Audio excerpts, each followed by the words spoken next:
word is correct. Magic. See here.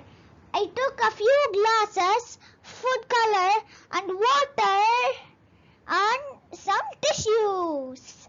Now I will arrange the glasses with color water.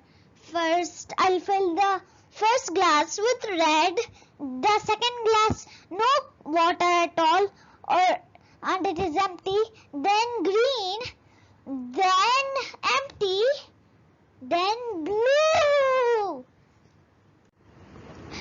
Then place the tissues like this. Now the magic will start slowly. After 1 hour,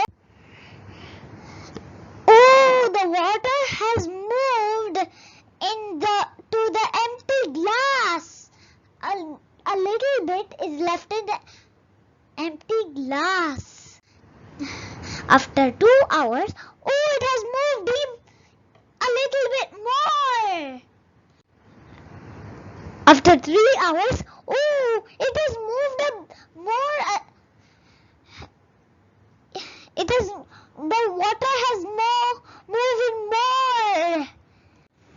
After 4 hours, it moved even more into the empty glass. How is this possible? Without electricity and without wind?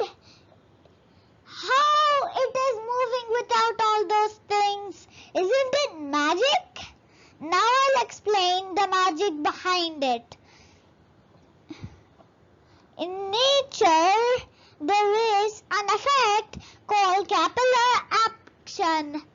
Capillary action moves the liquid from down to up. The example for capillary action is plants and trees send water to roots to leaves and branches. Don't forget to try this, guys. Experiments are always awesome. Comment me when you tried. Bye now. I'll catch you